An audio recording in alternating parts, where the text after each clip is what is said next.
In 2018, Kitsap came together and raised $1.4 million. 314 nonprofits registered to be part of the Kitsap Great Give, and nearly 4,000 donors made the choice to donate and support our community. The Kitsap Great Give is 24 hours of online giving where you can pick as many nonprofits as you like and donate to them in a single transaction. Even better, our amazing sponsors will boost every dollar you donate so nonprofits get more than you actually give. It's totally free for nonprofits to join. Your donations go to nonprofits you choose and can be tax deductible. On Tuesday, April 23rd, you can go to kitsapgreatgive.org and help change lives in your community again. Hey Kitsap, and welcome to the 6th annual Kitsap Great Give live broadcast. And if you don't know what the Kitsap Great Give is yet, it is a day of giving where you can go to kitsapgreatgive.org and give to as many of the registered nonprofits as you like, and every dollar you donate is boosted by our bonus pool. Nonprofits do not have to pay anything to register. Your donations go to the nonprofits. We don't take any of their donations from them, and we have over 320 of them this year. There's a lot of nonprofits in Kitsap. They do a lot of good. And the Kitsap Great Give is hosted by the Kitsap Community Foundation. If you've never heard of the Community Foundation, it's time you did. The Community Foundation is there for you, for Kitsap. That's what it does. It is a 501c3 nonprofit. That means it's a charitable organization. There's a lot of different kinds of nonprofits, but we're a 501c3, and all of the nonprofits participating in the Kitsap Great Give are 501c3s. That means they are charitable organizations that are serving their community, and they meet all kinds of needs, and the Kitsap Community Foundation helps them. We manage an endowment, which is kind of like a trust fund for rich kids, except it's for you. It's for the whole county. And we give grants out of that endowment, and it is there to do good for you forever. We run programs to educate nonprofits on how to manage the grants that they get and how to run their organizations efficiently and better and how to serve people in our community better. We have legacy giving. We just started Leave 10 for Kitsap, which is a movement to encourage all of you guys out there in Kitsap to leave 10% of your assets to a charity, any charity, whatever charity has helped you in your life, works for a cause that you love and support and feel strongly about. We want everybody to leave a legacy for future Kitsapians, and that is what the Kitsap Community Foundation works for. And the Kitsap Great Give is our day of giving that we host for all our nonprofits to help get the word out about them and to help provide them with some much needed funding. And I am going to introduce to you tonight 5 nonprofits that, well, technically 6, but I'm going to talk to 5 of them that work here in Kitsap to serve you, and we're going to learn a lot more about them and what they do and what you can do to help them that may not always involve cash. But right now, I'm going to let you listen to a wonderful group that is part of a Kitsap nonprofit, the Bremerton Symphony, and you are now going to listen to the lovely music of the Take 4 String Quartet.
So, how does a community foundation work for nonprofits anyway? We have generous Kitsap citizens donating time and money to make our vibrant community stronger, and nonprofits who work to make life better in Kitsap. But dollars don't always flow efficiently to nonprofits, and donors often don't know nonprofits exist. Donors want to help but aren't sure how to make their donations count the most, and many nonprofits do great work but have few resources. That's where Kitsap Community Foundation comes in. We work to understand our community needs better than any single organization or individual. We work tirelessly to understand the intricate web of local nonprofits in our community so we can find the greatest ideas, opportunities, leaders, and needs. We work to educate donors about nonprofits and giving tools to quickly funnel resources to charitable projects and identify needs not being adequately met. For instance, we realized that there were no regularly scheduled pithy quality trainings and workshops specific to nonprofits in Kitsap County. So we founded the Kitsap Center for Nonprofit Excellence to bring quarterly half and full day workshops to Kitsap nonprofits so they can serve their clients more efficiently and sustainably. We want to increase the sustainability of community organizations, helping them maximize their impact while they learn how to be around for the long haul. From our competitive grants program to our annual Giving Day, the Kitsap Great Give, we help donors support nonprofits, whether that donor can afford to give $10 or $10 million. Our job is connecting people who care with causes that matter.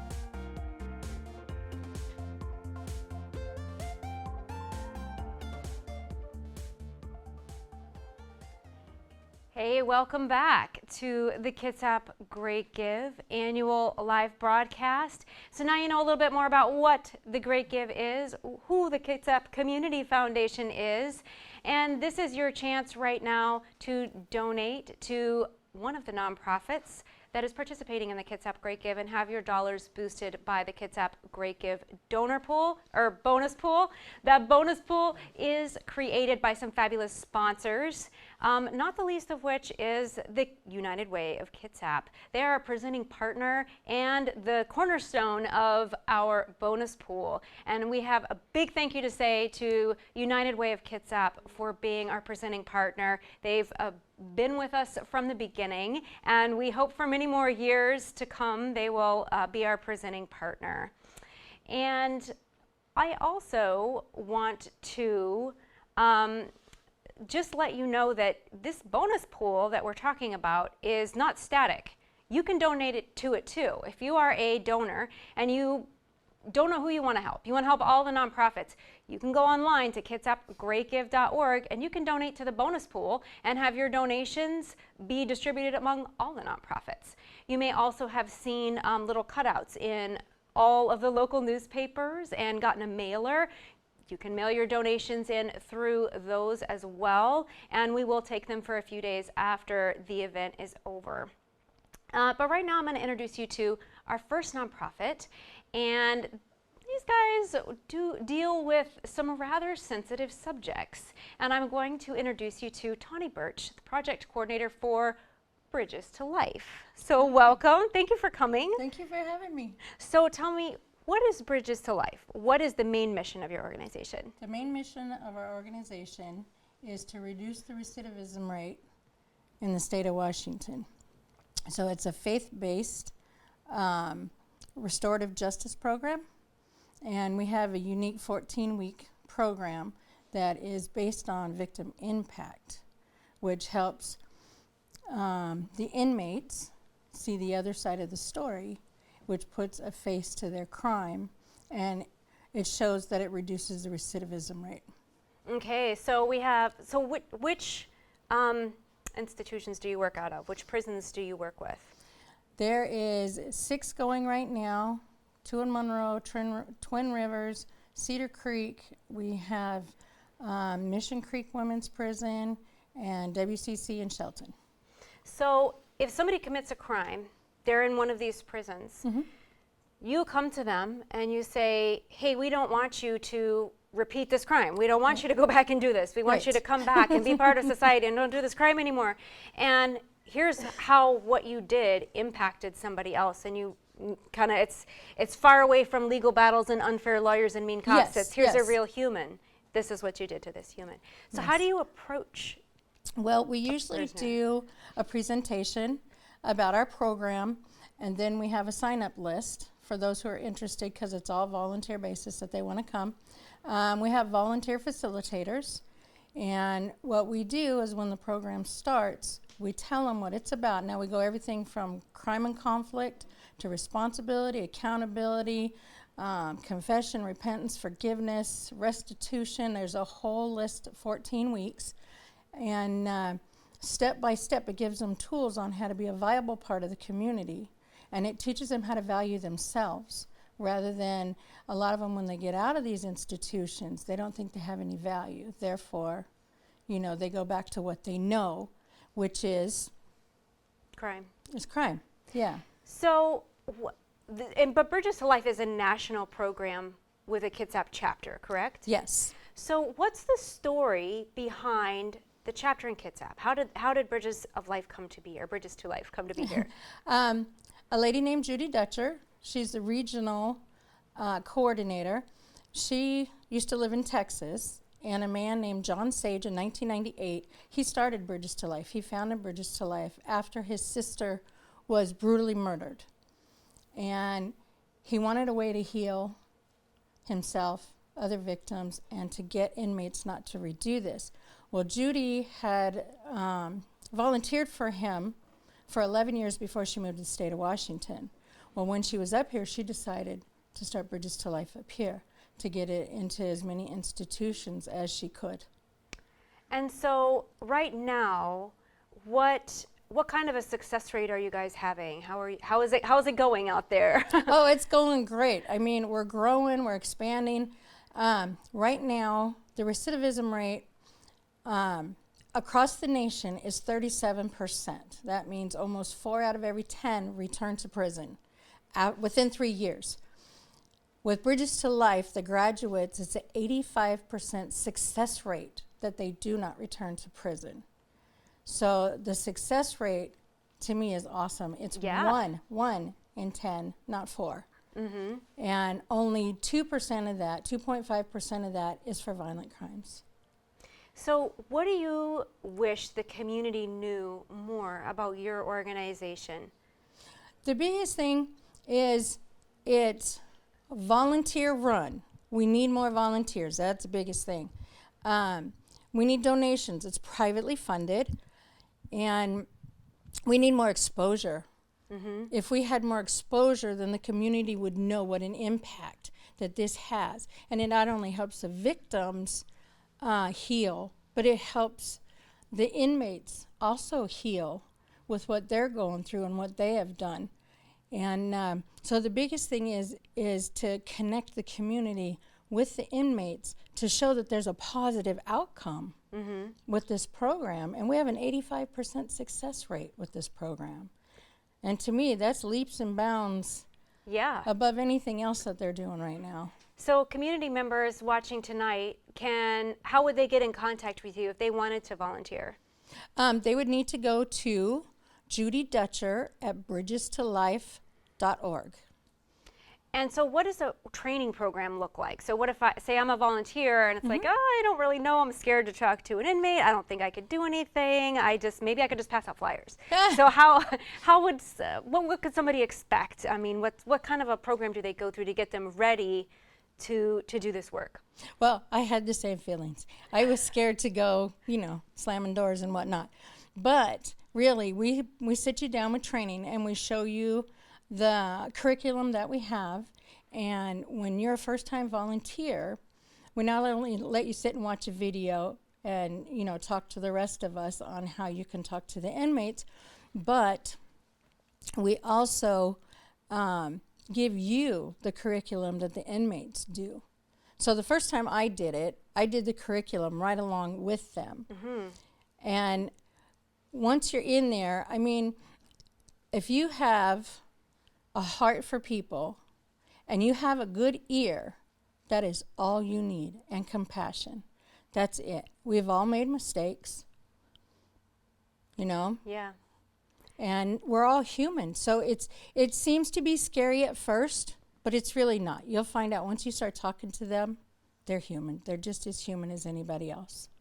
And So it sounds like you kind of answered my next question is what kind of, what things do people think about inmates that aren't really true and that are kind of an impediment to what you do? Like what's the number one thing that you think really the community should be educated about inmates and your work? That not all inmates are violent and mean and, bad talking or anything like that. They have a heart too. And a lot of them, split-second decision, got them put in prison. But it's just one of those things that when we go into, like at WCCCW, which is Mission Creek, we go into the visit room. So this is where their families can come visit. They're not there at the time, but that's where we are. So it's a comfortable environment. We are not surrounded by guards. I mean, there are guards on the ready, but we're not being intimidated having guards stand around us. And we start in a big group, and then we go into small groups. And that small group is the same group you're going to have for 14 weeks. So you really get a one-on-one with these inmates and find out who they really are. And, what life happened to them to bring them to that point. Right. Hurt people hurt people. Yes, absolutely. So you have to heal the hurt people so they stop. Yes. So when donors donate to you through the Kitsap Great Give today, what will their donations go for? Is there a specific goal that you're working at this time around, or is it just general operating costs? It's operating costs because it's privately funded, and we have to pay for the materials, which is a workbook and a textbook that goes along with it. So, I mean, the volunteers, of course, they don't get paid, they're volunteers, but the cost of all the materials, we covered a DVD player for one of the prisons, and, we have different DVDs of people's stories. So is there ever a time when the person who's committed the crime gets to meet face-to-face with someone that was a victim of the crime? No. Okay. No. There is a thing in place, and I'm not sure if it's with Washington, where there's a mediator that may be able to set that up. But as of right now, there is what they call accountability letter bank. So if an inmate, because most of them have protective orders against them, so they cannot make contact. But if they would write a letter, if they want to write a letter to their victim, then the victim or the accountability letter bank will talk to the judge of the court they were convicted and give a one-time waiver to put it in the letter bank. And if the victim chooses to see if there's anything in there, then they can read it. Okay. Yeah. All right. So this Bridges to Life, one of the great Kitsap nonprofits in the Kitsap Great Give, just so you know, as soon as this show started airing, from the time it started till the time it ends, is the Power 90 prize. So if you donate to nonprofits during this hour, whoever gets the most donations during this hour can win a Sounders Suite, courtesy of the Maycomer family. Well, you don't get it forever, but just for a game. But it's still pretty cool. Plus, you get parking spaces and your own bathroom. Food's not included, but it's still really cool. You can auction it off at a dinner. You can use it for your staff or donors. You could thank your donors. But if you wanted to help out a nonprofit right now, now's the time to do it. Consider learning more about Bridges to Life. You can donate to them. Clearly, they need a ton of volunteers. Go ahead and volunteer. Be brave. Do it. Get in there. Make a difference in your community. Don't be scared. Don't be scared. I'm not scared of her. She's awesome. She'll help you. It'll work. It'll do well. So go ahead, check out Bridges to Life. Find out more about them. See if you can volunteer in some way to help them, and find out more about all the nonprofits in the Kitsap Great Give. I'll be back in just a minute. I'm going to let you listen to some more. Can I give one address?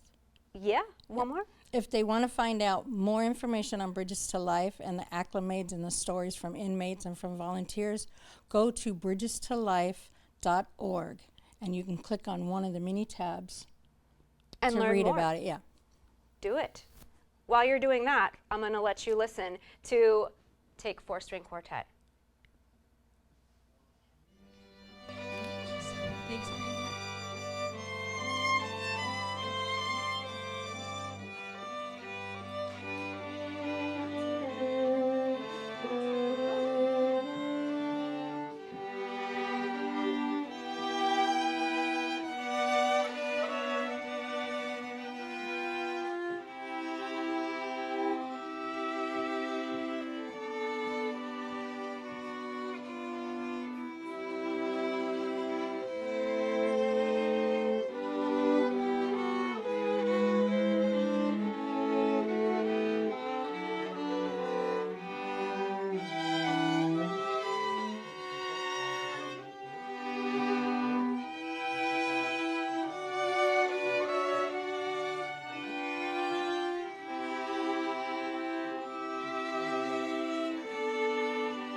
In 2018, Kitsap came together and raised $1.4 million. 314 nonprofits registered to be part of the Kitsap Great Give, and nearly 4,000 donors made the choice to donate and support our community.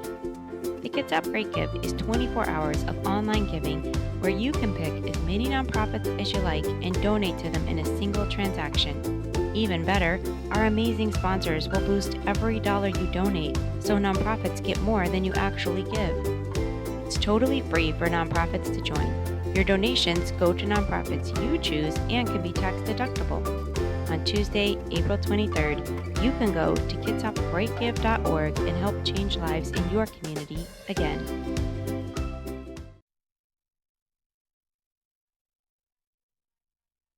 Kitsap Great Give. The Kitsap Great Give is an online giving day where you can donate as much as you want to as many nonprofits that are registered as you want to, and all your dollars will be boosted by our bonus pool provided by our wonderful sponsors.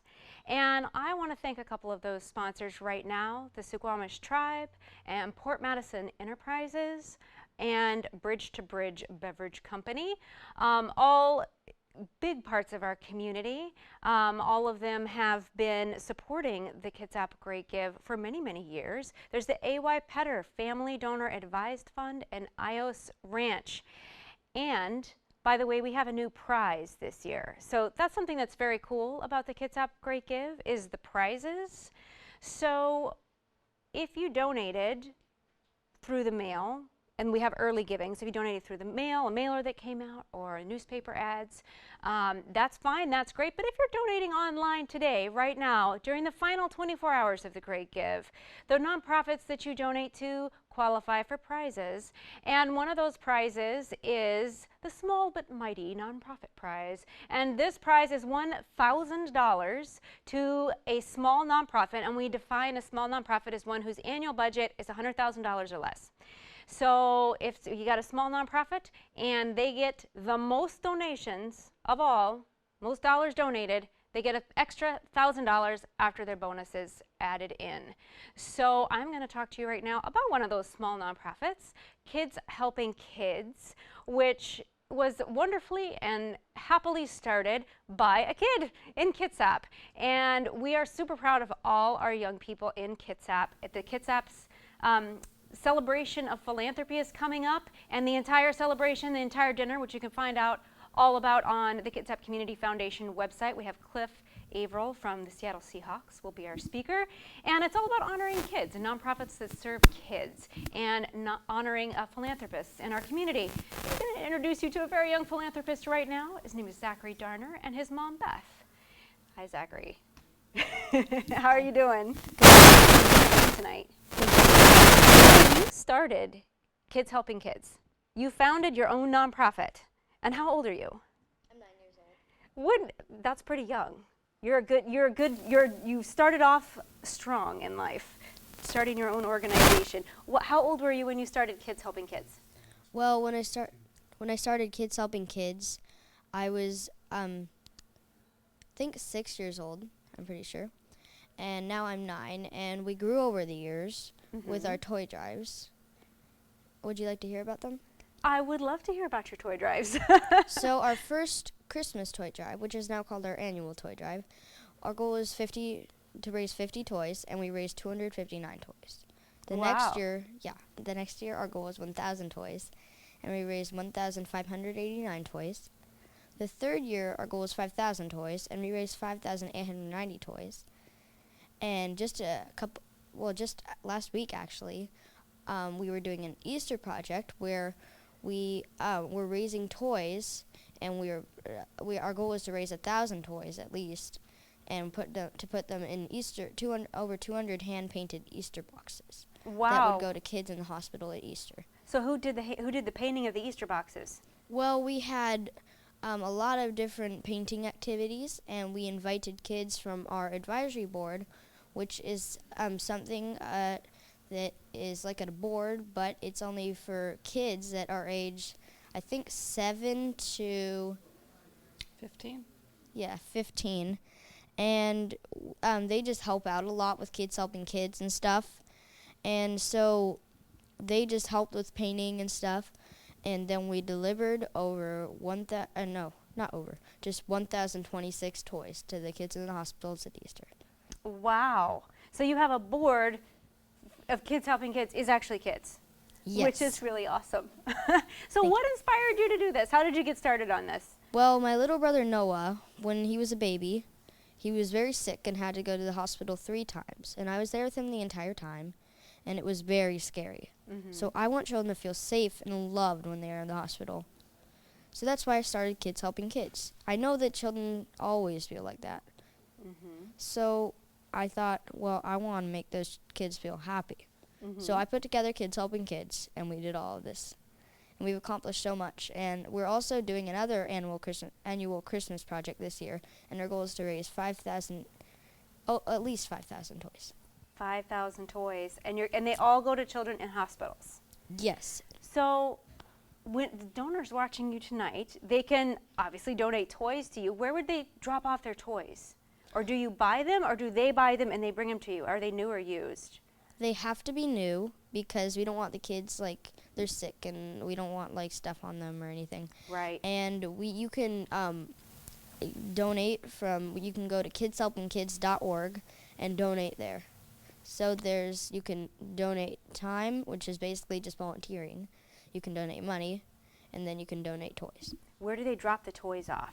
Is that on the website too? Yeah, that's on the website. Okay, so they can go and then drop it off. Yeah, I in don't here. exactly know what's on the website. Yeah. Yeah, they can just email us. So on our website, there's a contact form, and anyone who is interested in learning more about the organization, if they want to donate toys, they want to volunteer their time, they can simply just send us a message, and we can make arrangements to pick up toys. We receive toys all year long and coordinate with those individuals. And then as we get closer to the holiday season, that's when we have drop collection boxes. So this past year we had 55 sites that had our toy collection boxes, and so members of the community could log on to our website, see where those sites were, and they could drop a toy from the south end of the county to the north end of the county. We really wanted to make it convenient for those to drop toys. Wow. So how can donors out there get the word out to the community about it? Do you guys just want them to, like, share your website? Do you have a Facebook page or? Yes, we have a Facebook page. Okay. And we have the website. And that's basically all right now, but we're also working on other things.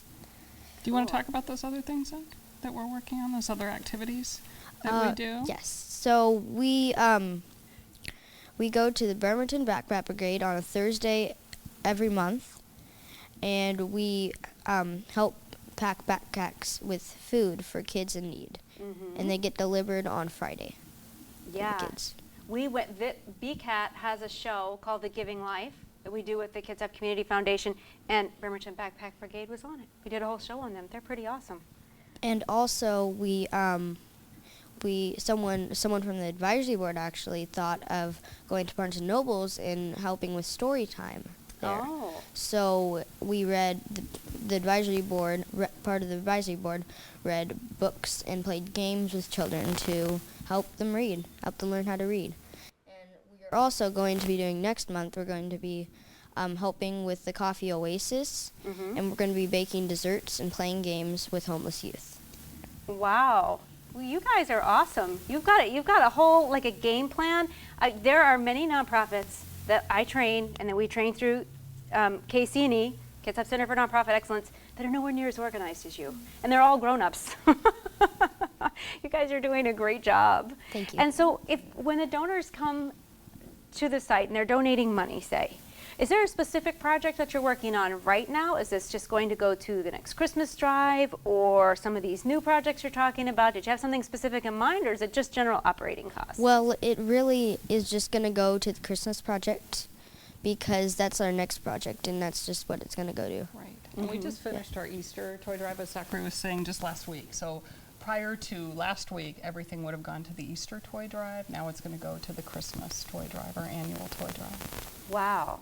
So the donors can always keep up with you guys and learn about what you're doing online. And are you gonna maybe, I don't know, you should do some live Facebook feeds. I would love to watch your live feeds and see what you're doing and see some of the toys and maybe watch how it all happens behind the scenes. We do that.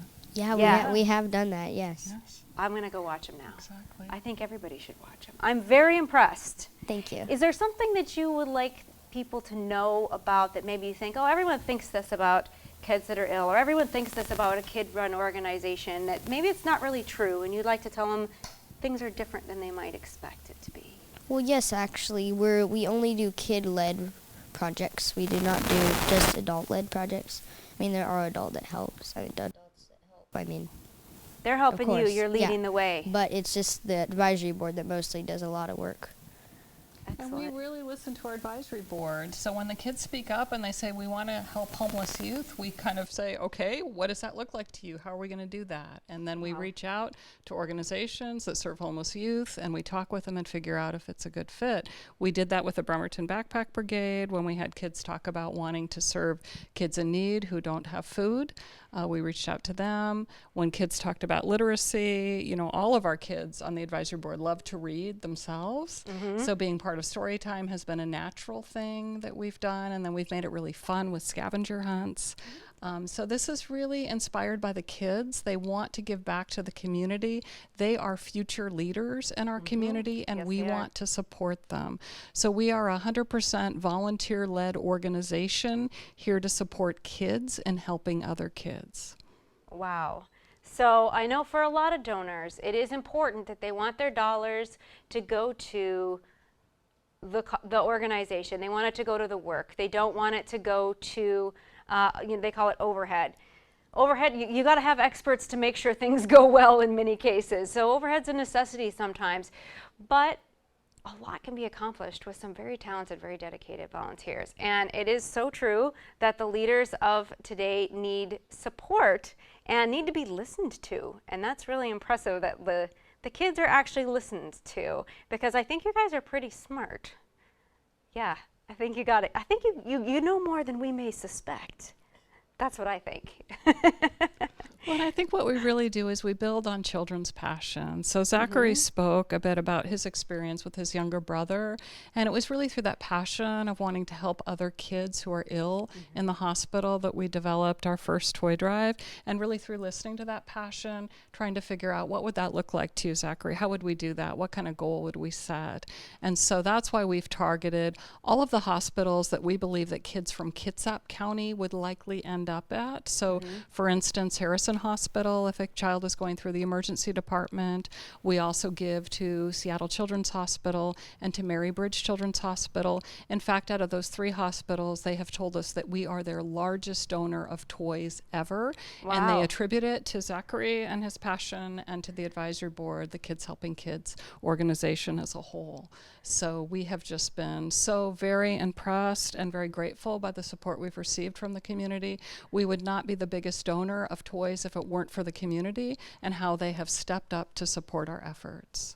Wow. Well, thank you, Kitsap, for supporting one of our fabulous nonprofits. I have one last question. So say there's some kids out there who feel like nobody ever listens to them. So they would like to be on your advisory board so somebody would listen to their ideas. How would someone go about doing that?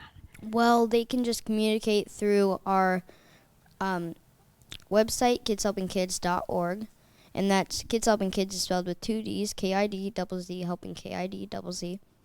And they can just go there and, like, I don't know how they do it, but they say something to us, and we learn, and we can say yes, they can help with us, and they can be part of the advisory board and help with all kinds of projects, like the Bremerton Backpack Brigade, Story Time at Barnes & Noble's, the Coffee Oasis, and many other projects we do. Fantastic. And every child who has reached out to us has become part of our advisory board. So they are motivated and want to help, and we love having them. Excellent. Well, thank you for joining me here tonight. It's been a pleasure to find out all about what you guys are doing. And thank you guys for joining us once again for the Kitsap Great Give.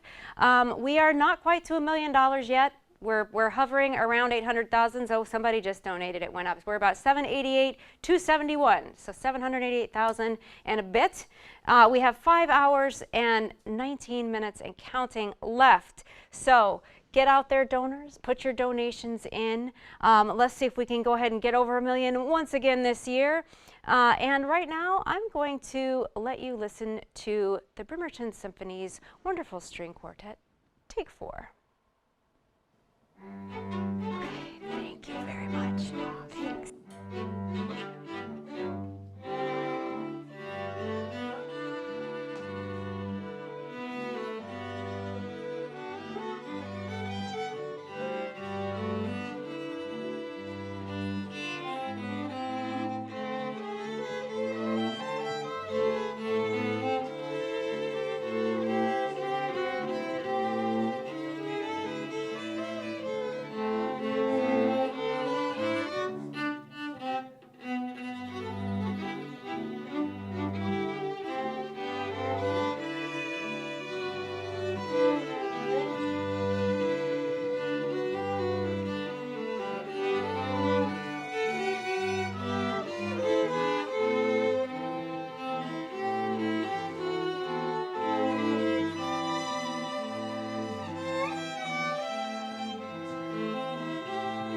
String Quartet from the Bremerton Symphony, one of the nonprofits participating in the Kitsap Great Give this year. Kitsap Great Give, if you're just now joining us, is 24 hours of online giving where you can donate to as many nonprofits as you like in a single transaction if you like, and everything you donate is boosted by the dollars in our bonus pool provided by our very generous sponsors. A couple of those sponsors are Orchard Foods, who own all the Taco Bells and KFCs in the county. Not to be confused with KCF, which is Kitsap Community Foundation, which is who is hosting the Kitsap Great Give. And we also do this with the generous support of Kitsap Credit Union and the New York Times #1 best-selling author, Susan Wiggs. And there's a lot more people that put a lot of effort and time into advertising the Kitsap Great Give, and those would be the nonprofits. There's over 320 of them this year. Go to kitsapgreatgive.org and you can check out all of them. You can look at their individual profile pages and see who they are and what they do and decide who you'd like to donate to. And if you can't decide, that's okay. You have a couple of options. One option is that you can donate to the Kitsap Great Give bonus pool. Just go to the search little magnifying glass in the upper right hand corner and type in bonus pool, and whatever you donate gets spread out to everybody. You can also donate to the Kitsap Community Foundation's endowment fund. And an endowment, if you don't know what that is, it's like a trust fund for rich kids, except it's for all of you. And we take that endowment and we invest it, and then we give it back to the community. We don't spend it, we give grants with it. We have a lot of other programs that we do to use to help nonprofits, and those programs are funded through our operating fund, which you can also support through the Kitsap Great Give. So you've got some other options. If you can't pick a single nonprofit, you can donate to any of those 3 profile pages, and we will make sure that it is well distributed in the nonprofits in Kitsap County. And right now I'm going to introduce you to another one of those nonprofits. If you haven't noticed tonight, I'm talking with nonprofits that maybe deal with some sensitive subjects or some unusual circumstances, like nonprofits founded and run by children, quite efficiently, I might add. And right now I'm going to introduce you to Kitsap Mental Health Services. And so this is Joe and Monica, and I've been instructed it is simply Joe the CEO, and that's what he likes. It's easy. It works for me. Thank you. Okay. Well, thank you for being here. So Kitsap Mental Health Services, well, we can kind of guess what you do, but maybe what a lot of people will guess might not be correct. So what is it that Kitsap Mental Health Services does for our community? So Kitsap Mental Health Services has been in the community for going on 40 years. And we provide a diversity of services ranging from substance use disorder services that ranges full range, including residential treatment program for adults, and then also program services, outpatients for adults. We do mental health services. We work with little kids. We work with them in the schools. We actually have an on-campus school for kids that cannot work well in a school environment. And we have outpatient services, and we have intensive services for children. We actually have an inpatient services for children as well. For adults, we also have inpatient services, intensive outpatient services. We also have regular outpatient available services, medication management services. We also specialize in senior folks, all folks with whether it's a severe mental illness and or a substance use disorder. And also we work with folks that have chronic health care conditions, because we found that we work best doing whole person care, and that's what we focus on. So we specialized back in 2012 in integration of behavioral health services with primary care services. So our goal was to connect the head to the rest of the body. So oftentimes one was isolated from the other. This way we treat the whole person, and we avail all available resources that we have and work with a lot of community partners to achieve that. So, well, who are some of the community partners that you work with? So if someone that I know is struggling, they have a mental health issue, if they need inpatient care, do they go to a hospital? Do you have a facility? How does that happen? Sure. So there's several ways that can happen, but there's one means that can make it happen. So in other words, there's several contact points. So in the schools, in the homes, and a parent could call regarding their son or children, as well as hospitals And mostly our referrals come from the police, law enforcement, as well as from the hospital. So what happens is typically if someone isn't judged to be a danger or a threat to themselves, then basically we have a designated crisis responder will go out. They actually do an interview with the individual or the child and can determine if that person is of a severity that would require a locked unit for security so that we can actually address their mental health needs. Those are really fascinating places. They're usually scary the way they're portrayed in the movies, but they're actually fascinating places where miracles happen, because I've seen people come in that are highly decompensated and then within days be reconstituted so that they're actually understanding where they are and who they're dealing with. And then usually within 7 to 14 days, they walk outside the locked door and rejoin the community and rejoin their families. It is a place where, to me, little miracles literally happen on a daily basis.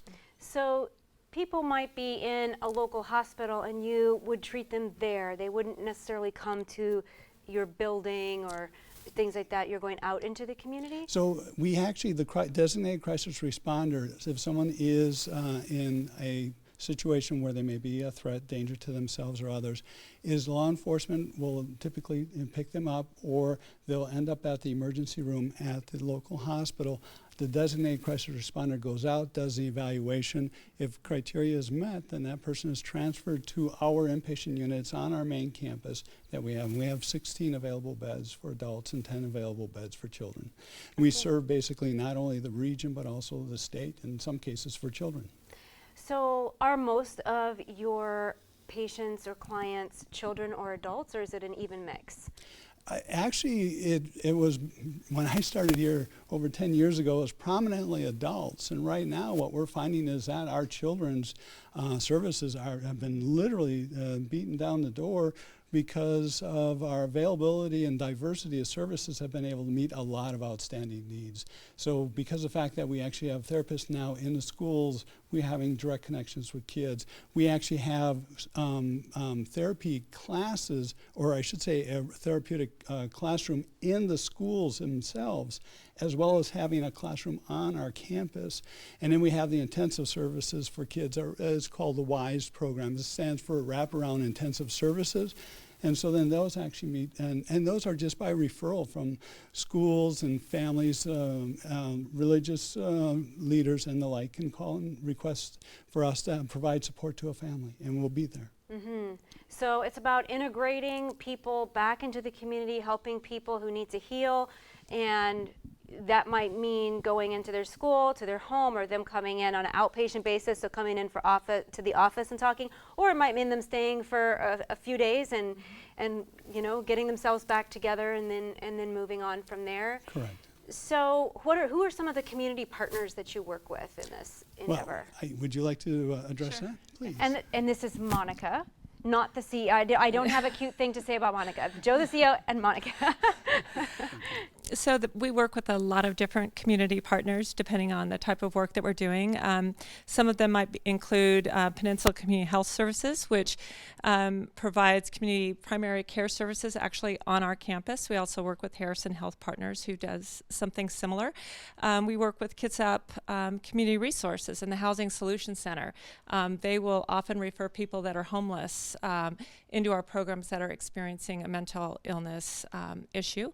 And most recently, we've been really expanding our partnership with the Bremerton Housing Authority, because we've been doing a lot of work in the area of trying to get permanent supported housing into our community, and the Bremerton Housing Authority has been a big partner in that project. So I've noticed that on your website, there's a difference between mental health and behavioral health. Mm-hmm. What's the difference there? Okay, go ahead. So it's actually an evolution of the term. Before it was simply mental health services and then substance use disorder services. So there are two separate services, two separate tracks. That's back when we actually split the person in half. And it was back from the day when I used to do therapy. If someone came to me as a clinician and they had a substance use disorder, I would say, oh, you need to go get that treated first, and then you can come see me for your mood disorder. But you got to treat your addiction somewhere else. And that actually was highly unsuccessful. And the consequence of that is that we learned that we need to treat the whole person. So now when people come to us, we not only treat their mental illness, we can also treat their addiction, as well as now we're treating chronic healthcare conditions, diabetes, hypertension, those type of issues as well. So behavioral health encompasses substance use and mental health together as one treatment. Before, it was just mental health and substance use disorders, two separate entities. Behavioral health now encompasses both. And I know that a lot of people who have addiction issues, they are self-medicating because there is another issue that's happening already. Yes. People that often experience depression and anxiety, that may be secondary because they already have a physical condition. That's, you know, if you're very ill, you may experience depression. This happens. And so a long time ago, I'm gonna go down a rabbit hole. Get ready. Okay, so a long time ago, before I worked in nonprofits, I actually worked in mental health. I was a patient advocate. And I worked in a hospital in Arizona, and we had to have a separate records department for people that came to the psychiatry unit. If a doctor was very stressed out because, say, he worked in cancer ward, that was called a ward back then. I'm older than I look.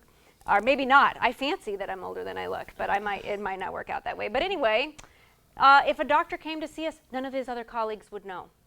We had separate billing. We had a separate advocacy department. It was very secret. The records were kept in a big locked room. And this she must have been like 110, but she could like do cartwheels and wore this fabulous turquoise jewelry. And she was teeny tiny. Her name was Gudrun. And she would turn these big metal wheels to roll these locking giant metal file cabinets and lock up all the files at night because there was this huge stigma about anybody who needed mental health or behavioral health services. And that was another lifetime ago, and I don't know anything about that anymore.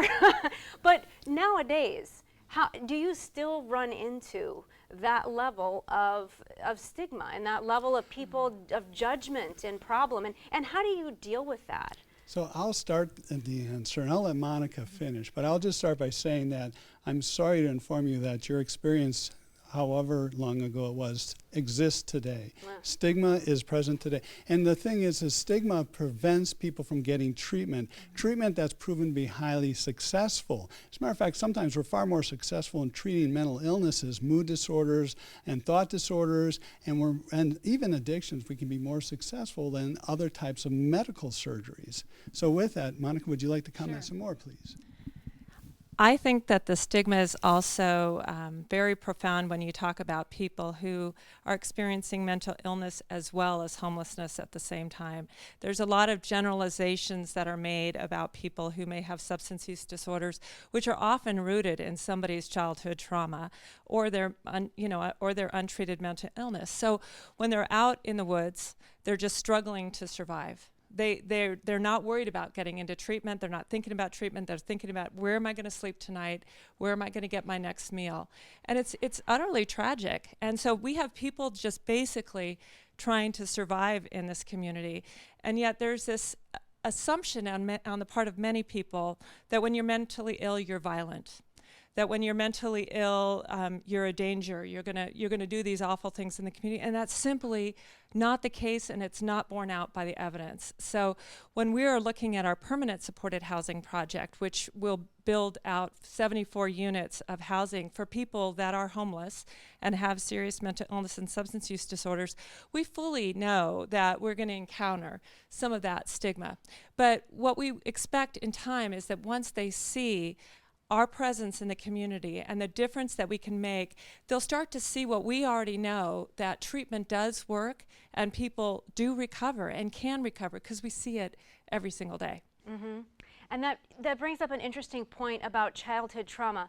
One of the programs that the Kitsap Community Foundation runs or helps run is called Kitsap Strong. Kitsap Strong is also a nonprofit that is participating in the Kitsap Great Give, and you can go to kitsapstrong.org and read all about it. And nonprofits just like this are members of Kitsap Strong, are part of Kitsap Strong, and it is working to heal poverty in our community that is caused by ACEs, or adverse childhood experiences. And it is this kind of work and this kind of knowledge that Kitsap Strong tries to support. If there were one thing, because I can tell I'm getting side eye here. I gotta move it along. So, if there were one thing that people could do aside from donating, not necessarily money, but that they could just go out and do in the community today that would help those experiencing mental illness, what would it be? How could me just driving my kids, because sometimes I look crazy if they're having like a fit in the store, but I'm not. But if it weren't me, but it were someone that actually struggled, what could I do, just an ordinary person, besides donating money to you? How can I change the stigma that people with mental health problems suffer? I would just say that one of the things that anybody can do is that when you encounter somebody on the street, in a grocery store, in a school environment, what have you, and you see and you make the judgment that maybe they're experiencing some level of mental illness, maybe take a step back and check your assumptions about what their childhood experience might have been that might have led to this, and realize that these are individuals just like you and I. Their illness happens to involve the chemistry in their brain, whereas somebody else's involves their blood sugar levels, and we don't look at it that way. And if we catch ourselves when we encounter people, I think that would go a long way. I also think that when you see people, especially those who might be homeless, just say hello. Just say hello to people. Just be kind and view it as a result of life experience rather than a personal failing. Exactly. Correct. And so with that, there's also Kitsap Mental Health Services. We do offer mental health first aid classes, which is something that helps educate people on actually understanding what mental illness is and what it's like. And it actually mental health first aid class, it's a one-day class that we offer, and it allows people then to learn on what type of interventions can you do, what type of supports can you provide someone. Because instead of walking away or giving wide berth to someone who's having a crisis or a difficult time, that's the time to walk up and say, how can I help you? Is there something wrong? Is there someone that I could call for you? So you're talking about trauma-informed approach. Precisely, precisely. Rather than avoiding people or saying, oh my gosh, there's that, and using words like, nutso, crazy, wacko. Those words are so stigmatizing to the people we work with. And we don't even call them patients or clients, we call them people because they are. Their mothers, their fathers, their sons, their daughters. They are real people, and they have an illness just like anyone else that might have cancer or diabetes or whatever heart condition they might have. They also are real people. So that's the reason why we ask for people. It's not the vast majority of the people we treat, seriously impaired as they may be, are also readily hurt by other people because they're easily preyed upon. And so it's a matter of being nice. And that's probably the simplest thing. And that's what Monica was saying, is that sometimes you just need to walk up and say, hi, is there something I can do? Be like a human being. Right. So when donors donate to you through the Kitsap Great Give tonight, what will their donations go towards right now? Is there a specific project you're working on, or? Very much. Absolutely. So the donations to the Kitsap Great Give tonight, to Kitsap Mental Health Services, will go to help fund our new permanent supported housing project, where we intend to bring 74 people that are out there right now, unsheltered in our community, living with mental illness or substance use disorders or other chronic conditions, bring them inside. Bring them under a roof where they can get access to supportive services instead of living outside. Well, how could you ask for a better cause than that? How could you possibly not want to help our community in this way? I am really impressed with all my nonprofits tonight. I hope you guys are too. I hope you take a minute to go to kitsapgreatgive.org, donate to Kitsap Mental Health Services or some of the other nonprofits participating. And while you go make those donations, I will let you listen to Take 4 String Quartet from the Bremerton Symphony.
Welcome back to the 6th annual Kitsap Great Give live broadcast. And the Kitsap Great Give, in case you haven't heard, is an online giving day where you can donate as much as you want to as many registered nonprofits as you would like.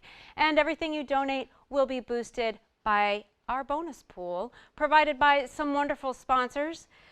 We have had early giving, so over the last couple of weeks you've been able to donate early online. There's been mailers and ads in the paper where you can cut out and donate. And I want to thank a couple of sponsors. First of all, BKAT for letting me stand up here and chatter away for an hour and a half tonight. Sound Publishing, who put up the amazing inserts that list every single one of the nonprofits participating. It says, I think it says 324 in the insert, but it's 325 because we added the Women's Giving Circle this morning, and I'll tell you about that in just a minute. But we also have HyperFX Media, who is my partner in crime and helps me do all kinds of stuff for the foundation. West Sound Home and Garden Magazine, and Mattress Ranch, if you have not seen their absolutely hilarious, awesome public service announcements about the Kitsap Great Give, then you have to see it. My boss is on there, and we always like to tease him about his hair. So I encourage you to go on our Facebook page for the Kitsap Community Foundation and look at that. And then the Kitsap Sun, who also gave a wonderful 2 great full-page ads where you could also see all the nonprofits. And one of our sponsors, a prize sponsor, is BNY Mellon, and they sponsor the fabulous Golden Ticket prize. And I have 2 winners to announce to you right now for the Golden Tickets. All right, so North Kitsap Schools Foundation, congratulations, you just won a Golden Ticket. At the end of the Great Give, after your bonus is added on, you will get $250 extra. And the other winner is Kitsap Animal Rescue and Education Care. Congratulations, you are a Golden Ticket winner. You will get $250 added onto your total after your bonus is calculated. Woohoo! Also, right now going on is the Power 90 prize. So from the time this broadcast started until it ends at 7:30, the nonprofit that gets the most donations wins a Sounder Suite donated by the Maycumber family, Debbie Maycumber and the fabulous Maycumber family. You can have their Sounder Suite for a game. And there's parking, by the way, too. So that's the really special part about that one. Yes, so that's my prize announcement, and thanking my sponsors this evening. I did mention, though, the Kitsap, or the Women's Giving Circle of the Kitsap Peninsula, our mystery 325th nonprofit. The Women's Giving Circle is a program that the Kitsap Community Foundation started and then kind of stepped back from and let the ladies take over, because ladies are efficient and they do it best, if I do say so myself. So the Kitsap, or the Women's Giving Circle of the Kitsap Peninsula, is a group of women that come together and give grants to nonprofits in the community that serve women and children. And so there's a fee that you pay to donate, or to join. Sorry, it's $1,000. If that's a little steep, that's okay. You can also split that among a group of women. And so say you and 3 of your friends are gonna throw in $250 each. When you put that money in to be a member, it doesn't go to waste. You now have a vote, and you vote on who to give that money to in the community, which nonprofit. And I think it's pretty awesome, women helping women and showing leadership to young women. And I'm going to introduce you to a nonprofit right now that does just that. And it's a little known fact. I'm not even sure my husband might know this about me. Hi, honey. Guess what? I was a brownie when I was a kid. And I loved the Girl Scouts, and I had a great time, and I was pretty awesome at selling cookies. I did eat some and had to buy them myself, but I sold most of them, and it was a great experience, and it taught me a lot, including how to change my own oil. And I want to introduce to you now Kayla and Madeline from the Girl Scouts of Western Washington. So welcome, thank you for coming. Thank you for having us. Yeah, thank you so much. So how did you guys become Girl Scouts? Were you brownies? So I was in Girl Scouts when I was from 1st grade to 5th grade, actually. So I was Daisy, Brownie, and a junior Girl Scout. And the experience was just so wonderful. I learned so many unique things, like how to start my own fire and how to like find your way when you're hiking in a trail, how to find your way back. And so now I'm working for Girl Scouts as a troop program manager, and I primarily am supporting volunteers with really anything they need help with: conflict management, finances, all of that good stuff to help support our volunteers, who then in turn help run our programming for our girls like Kayla. Hi. So what are your badges first? If you have never heard of Girl Scouts, I'm not sure where you're from. But we get badges, they get badges. What are the badges? Well, we have a couple of badges here, and actually I'm a Girl Scout, and I've been a Girl Scout for almost 9 years. So I first joined in 1st grade, and I'm all the way up here as an ambassador. So I'm a junior in high school, and ambassador is junior, senior in high school. And the reason I've stayed in it this long is because it's absolutely amazing. It's a phenomenal organization. And this vest here is just a small part of what we do as girls. But if you want to know, down here we have our cadet badges. So that's one age range. And then up next here is senior, and then ambassadors up here. And then we have a couple things here. So like when you bridge into a new level, you get these right on here, and then these stars here tell you how long you've been a Girl Scout. But so lots of information. That's great. When did Girl Scouts start? Girl Scouts has been around a while. Yes. Girl Scouts has been around for a while. We started in the early 1900s, and we actually began with Juliet Gordon Low in Savannah, Georgia. That's our birthplace, and a lot of our scouts actually planned major trips with their cookie money to go to Savannah, experience the birthplace, take historic tours of the old cabins and buildings and all of that kind of stuff. So it's really come full circle, because now we are one of about a little over 100 councils all across the nation, and we even go outside of the United States with Girl Scouts to places like Japan and Italy and all over the world. So why was it originally started? What made Girl Scouts come into being? So Girl Scouts originally started because Juliet Gordon Low wanted an all-girl environment for girls to learn basic skills at the time. It used to be, learning how to camp, learning how to sew, survival skills that they weren't learning at school or at home, and providing that kind of environment for them. Teaching girls things that some people thought girls could not do. Yes, but it turns out we were pretty awesome at them. So that the original mission, has that mission changed at all over time? No, our mission is still all about building girls of courage, confidence, and character.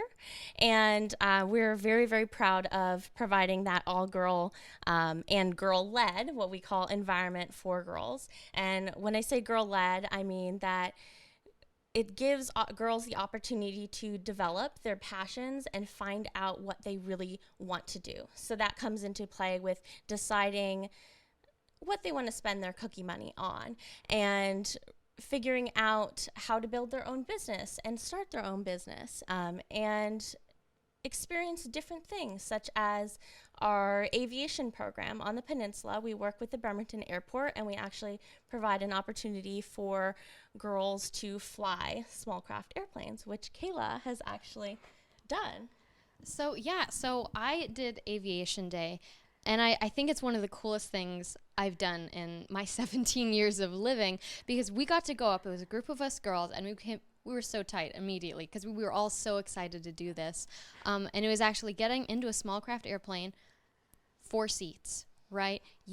Very loud. Yeah, very loud. So you're flying through the air in a small metal box. A tube, possibly Exactly. a tube, okay. Yeah, and so I'm not sure I'm with you, but okay. No. Go ahead. No, it was great. So we go down the runway, and we're kind of learning how to steer while you're on the runway, and it is really difficult. But who did we have by our side but a female pilot? And so it was so inspiring to be like, you know, you get on a plane and who do you see up in the cockpit? You know, like two guys like chatting away, and you're like, okay, all right, this is fine. But then I got to be with a female pilot, and she was so cool and so confident, and she just, you know, shared with us her passion for it.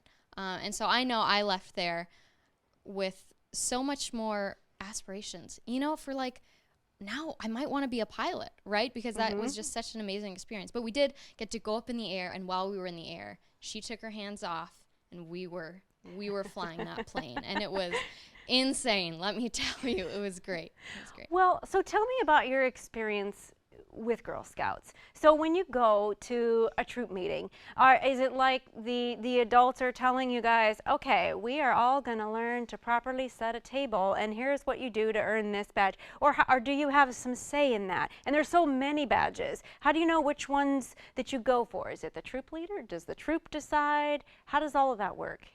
Well, when you're younger, it is the adults kind of, you know, organizing things a little bit because, you know, Girl Scouts starts in like kindergarten. But as you get older, you take more charge of the meetings. And especially like even at a young age, you're making those decisions of what do you want to spend your money on that that you fundraised, and where do you want to go? You know, like Maddie said, like Girl Scouts travel all around the world with the funds they've raised, right? But in meetings specifically, we don't just work on badges, right? So we plan these trips, but we also go to things called encampment, right? So that's where like all the troops in one area go to one camp, and Girl Scouts has a whole bunch of different locations for camps. My personal favorite is Camp Robbinswald, and it's my happy place. I'm just gonna say that.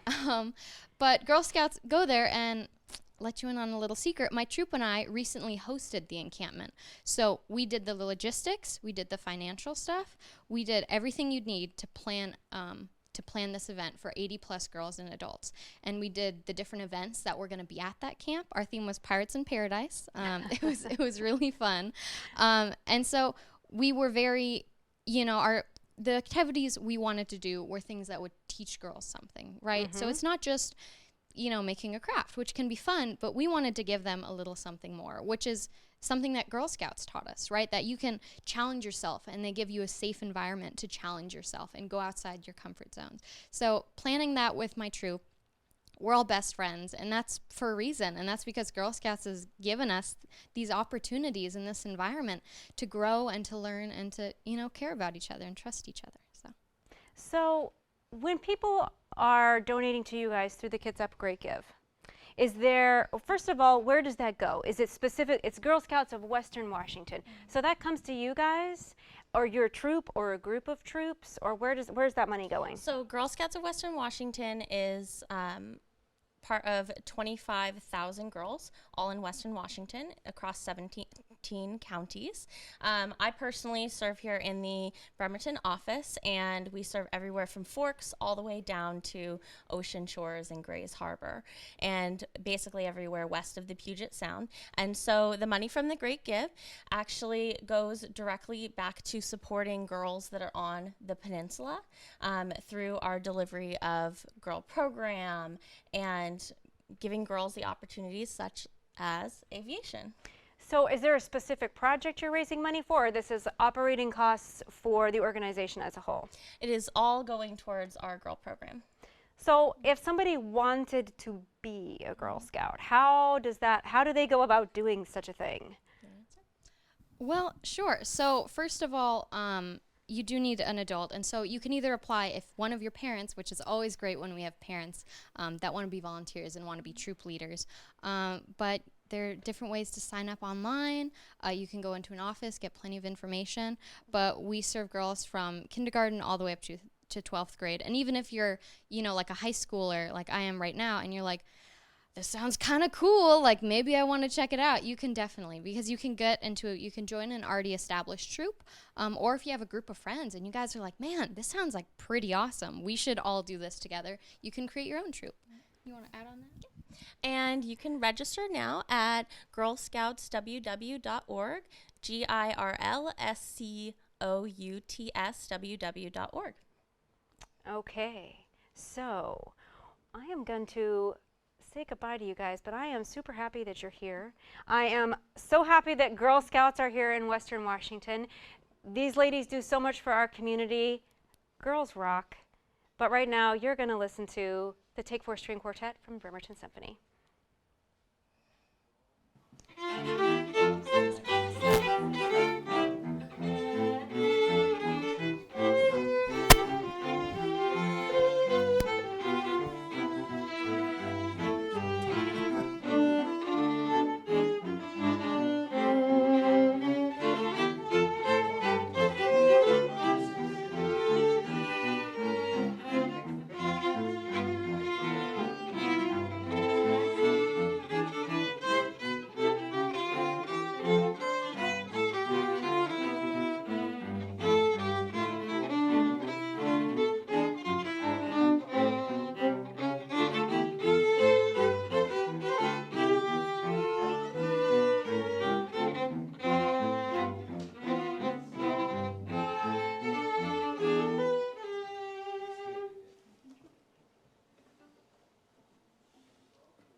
To the 6th annual live broadcast for the Kitsap Great Give. Hopefully you know what that is now. I've been saying it quite a bit, and it's been in all the papers and all over Facebook, of course. The Kitsap Great Give is 24 hours of online giving where you can give as much as you'd like to as many nonprofits as you'd like, and your dollars will be boosted by a bonus pool. And I want to thank some people that have made that bonus pool possible. Land Title Company, Tim Ryan Construction, Puget Sound Energy, the Point Casino and Hotel, Averill Park Fund, and the Point Casino. Also, Clearwater Casino and Resort. Our sponsors are the bread and butter of what makes the Kitsap Great Give so special, giving us our fabulous bonus pool. And right now, I'm going to talk to one of the nonprofits participating in the Kitsap Great Give, Soundworks Job Center. So, welcome. Thank you for coming. Thank you. I love the bolero. Oh, thank you. There's a master carver at Port Gamble made it for me. I love it. It's fabulous. Thank you. Well, tell me about Soundworks. Soundworks was established in 1988, and we've been nonstop since then. We're a full-up employment agency. We write resumes, cover letters. We have normally about 1,500 jobs at any given time for people to apply to. And we find these jobs off the internet, employers call us, and so on. So, and we specialize in working with low-income people and also veterans. We do a lot of work with veterans, returning veterans. So do you maintain a list of employers? Yes, and we also have websites where that's where we come up with about 1,500 jobs through that the people coming in have access to. So I know a lot of folks charge money for someone to get help for finding a job, but you guys don't. We do not charge. So if I am someone that I don't know what to do with my resume, my cover letter is I'm not getting jobs, I don't know why, maybe I'm looking for the wrong ones, I need help with resume, I need help with cover letter, maybe I might need some coaching for how to act in an interview. You guys provide all of that. All that. And plus tips on where to go to get the job. Right. And Well, in the old days, as you know, they would go to the newspaper. Yes. But now look in the newspaper, 10 jobs. Yeah. Or you hear over and over, I used to show up and they would hire me on the job site, at the job, or at the business. Mm-hmm. No more. Everybody wants resumes and cover letters. And that's where we come in. We have a cover letter just blows the employer's socks off. It's fantastic. It takes what they want in their skills and what your skills are over to the right. And we go right down, their job's done. They won't look at your resume, they just look at that cover letter. And I've had so many people call me and said, that's fantastic, keep it up. You know? Is there a specific population in Kitsap that you work with that you find needs more help than others? Is it, Oh, yeah. do you have to be low income or can you just be confused? I No, mean, anybody could come up. We don't, but it turns out to be about 80% low income. When you're out of work, no matter what your background is, you're normally become low income. And but anybody could walk in the door. Everything we do is one-on-one. We don't do groups or meetings, and we don't do that. We do one-on-one, and we find that works best. so how long will you coach somebody? So somebody's having trouble finding work and it's taking them, you know, it's been like 3 months, 4 months, it's not working out. Is there a point where you say, I'm sorry, we can't help you, or do you No, stick never. with them through the end? I've never done that. I'll give you a quick example. I had a young man come in that wanted a job at the shipyard, but he had a deformed right arm, and he also was very shy. He wouldn't look you in the eyes at all. And I told him, I said, well, they have a disability program. Nope, I want to go in a regular program. I said, you got it. So this particular one took 6 months of training, mainly because he's very shy and he didn't have eye contact. And I worked with him. He'd come in once a week, and we go through the interview process. And then he came in and got a job at the shipyard. So His dream came true. his dream came true, and he told me, I told you I didn't need the disability program. Good And for him. they told him that it was the best interview they had. And Excellent. I'd had him grip certain things and show what he could do with his bad arm, and he did that in the interview. So what is something that you find the community thinks often about those that are out of work or have a hard time finding work, that you wish they didn't think that? What's not true, and you'd like to kind of dispel that? Everybody out there, most homeless, have had jobs at one time. And when they come to me, they're looking for a job. So they're ready to go to work.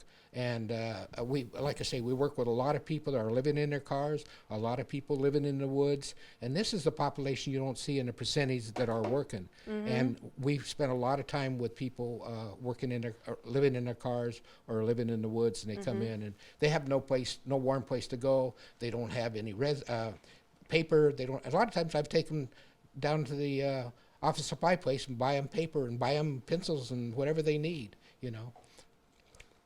Excellent. So I'm getting the signal that we're going to go a little bit over. We're going to take a few more minutes to talk about this, and I'm glad because I've been sharing a lot of things. I'm glad we're talking about jobs because if you haven't heard, well, I'll tell a couple of telling secrets about myself tonight.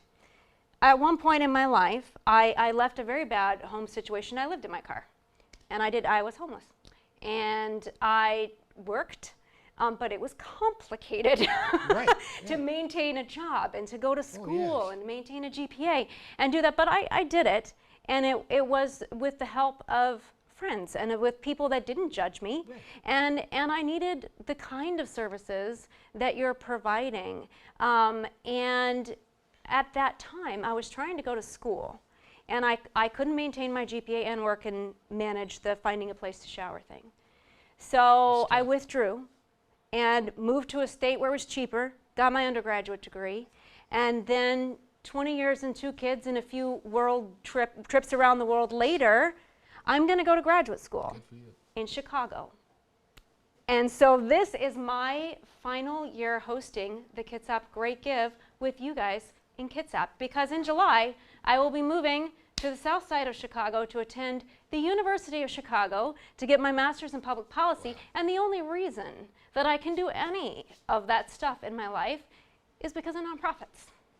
Oh, see, no, wait, I can't tear up. So it's sad for me to say goodbye to you guys, but it's also so great because for years I've been able to come up here and talk with nonprofits like you guys that do so much for the community, and there's so many things that people think about those that receive nonprofit services.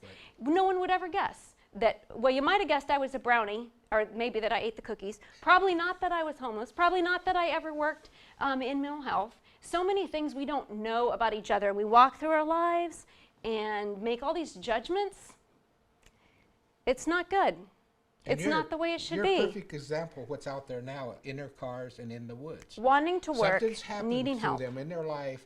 I had a couple I was working with that moved out here for a job. They promised them a job fell through. They're living in their car. Yeah, now where are they going to go? Yeah, Now that and so they can't came get in jobs? and I put them in a motel. I got them where they could shower, clean up and everything, and they were so grateful to be able to have one, as you know how it'd be, to get out of your car, get into a motel, get cleaned up, the warmth, you know, so you've been through it and you know. Yeah. So what we provide really helps the people, and I never judge anybody that comes in that door, just never. So people out there tonight, if they're watching this show or if they're able to stream it online, they know that if they need to get a job or if they know someone that needs to get a job, they can come to you and they're not going to be judged. Oh, no. And they're going to get help and you'll stick with them through the end. You got it. So if donors tonight wanted to donate to you through the Kitsap Great Give, what would their donations go towards? Is there a specific project? Is it going to your overall mission? Program, and it could be paper. We give them professional, everything's done professionally. They get professional resume paper. They get, like I say, I've been putting them into motels. Our cost of running the business and so on. Mm-hmm. So I see all these, because of my job, I see a great number of memes on Facebook. Most of them are unpleasant and some are hilarious. But a lot of them say things like, oh, nobody owes you anything. You just get a job. But it's not that easy. Nope. And so when the donors are donating to you through the Kitsap Great Give, they're helping you to make it possible for people that desperately want the work and the pride that comes with being gainfully employed, and they're helping them get it. And I tell each one of them, remember the people that helped you when you're back on your feet. That's so right. you could go ahead and help somebody else. Everybody comes in, I tell them the same story, because that's very, very important, as you know, better than anybody. Yes. Yeah, you never know in life when you're going to need a helping hand, and so always be the one to reach out and give that hand if you can. Yep. That's right. And it is through nonprofits like you guys that citizens of Kitsap are so lucky and have what we have. Yep. Is there anything you'd like to say to the donors out there right now? No, just remember, Sound Works Job Center, 4 words, and we could use all the help we could get. We give each person a thumb drive with all the info on for them. Like I say, and I'm talking about motel. I'm not talking about a month. It's 1 day. Right. Okay. To get them back on their feet, get ready for an interview, and so on. Right. And so Good night's sleep that's in what a it goes shower. for the program costs. Okay. Excellent. And what if somebody wanted to volunteer? What if they didn't have money to donate, but they wanted to be part of the program? We take volunteers. So they would just go to the The website? problem we have is volunteers get jobs. And when a it means you're $60,000 successful. job comes in, I've lost my volunteer and it happens all the time, and that's good. I encourage that. So we're constantly going through volunteers. Well, thanks for coming on. Thanks for thank you talking very to much. us. And I hope you do very well in the Kitsap Great Thank you. Give. And thank you to all of you guys, Kitsap, for tuning in tonight, for tuning in for the last 6 years that we've been doing this, and for hanging out with us. And good luck in the Kitsap Great Give. Nonprofits, donors, get out there and support your community as best you can. I'm going to miss you guys, and have a good night. Ani out. Take 4, string quartet. We'll take you home.